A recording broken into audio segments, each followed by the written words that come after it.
சற்று முன் கிடைக்கப்பெற்ற மிக மிக முக்கியமான செய்தி ஒன்று வெளியாகியுள்ளது.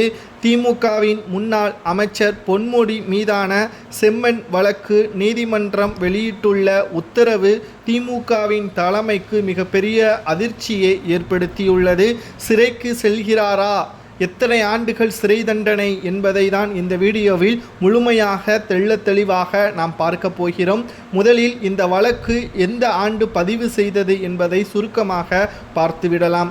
கடந்த 2006ஆம் ஆண்டு முதல் 2011ஆம் ஆண்டு வரையிலான திமுக ஆட்சியில் உயர்கல்வித்துறை மற்றும் சுரங்கத்துறை அமைச்சராக பொறுப்பேற்ற பொன்முடி அவர்கள் விழுப்புரம் பகுதியில் அனுமதிக்கப்பட்ட அளவை விட அதிக அளவு செம்மண்ணை வெட்டி எடுத்ததாக 25 கோடி ரூபாய் அரசிற்கு இழப்பு ஏற்பட்டதாக லஞ்ச ஒழிப்புத்துறை வழக்கு பதிவு செய்திருந்தனர். இந்த வழக்கானது தற்பொழுது வரை நீதிமன்றத்தில் நடைபெற்று வருகிறது. மேலும் அந்த 25 கோடி ரூபாய் பணத்தை சட்டத்திற்கு விரோதமாக பண பரிவர்த்தனை செய்ததாகவும், அதாவது ஹவாலா முறைப்படி பண பரிவர்த்தனை செய்ததாகவும் அவர் மீது வழக்கு பதிவும் சிபிஐ துறை அதிகாரிகள் பதிவு செய்தனர். இந்த வழக்கில் பொன்முடி மற்றும் அவரது மகன்கள் கௌதம சிகாமணி, அசோக் சிகாமணி ஆகியோருக்கு எதிராக கூடுதல் குற்றப்பத்திரிகை தாக்கலையும் செய்துள்ளது.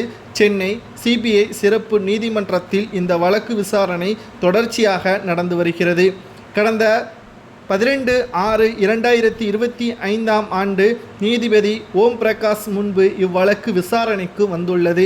முன்னாள் அமைச்சர் பொன்முடி மற்றும் அவருடைய மகன்கள் நேரில் ஆஜராக வேண்டும் என்று அமலாக்கத்துறை அதிகாரிகள் கூடுதலாக குற்றப்பத்திரிகை நகல்களையும் பொன்முடி தரப்பினருக்கு வழங்கப்பட்டது. இந்த வழக்கில் நேரில் ஆஜராகுவதிலிருந்து விலக்கும் அளிக்க வேண்டும் என முன்னாள் அமைச்சர் பொன்முடி தாக்கல் செய்த மனுவும் தள்ளுபடி செய்யப்பட்டது. ஏனென்றால் நேரடியாக ஆஜராகி ஆவணங்களை சமர்ப்பித்தால் மட்டும்தான் பொன்முடி அவர்கள் இந்த வழக்கில் இருந்து விடுவிக்க முடியும் அல்லது அவருக்கு ஆதரவாக நீதிமன்றம் தீர்ப்பை வழங்க முடியும் என்று நீதிபதி தெரிவித்தார்.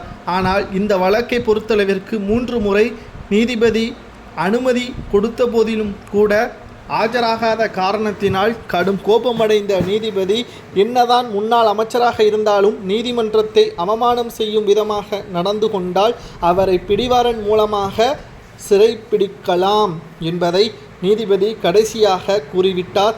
ஜூன் 21ஆம் தேதி இந்த வழக்கானது நடைபெறும் என்பதையும், இந்த வழக்கில் நேரடியாக ஆஜராகவில்லை என்றால் உடனடியாக பிடிவாரன், அதற்கு பிறகு அமலாக்கத்துறை அதிகாரிகள் கொடுக்கின்ற ஆவணங்களை வைத்து 15 ஆண்டுகள் வரை சிறை தண்டனை என்ற தகவல்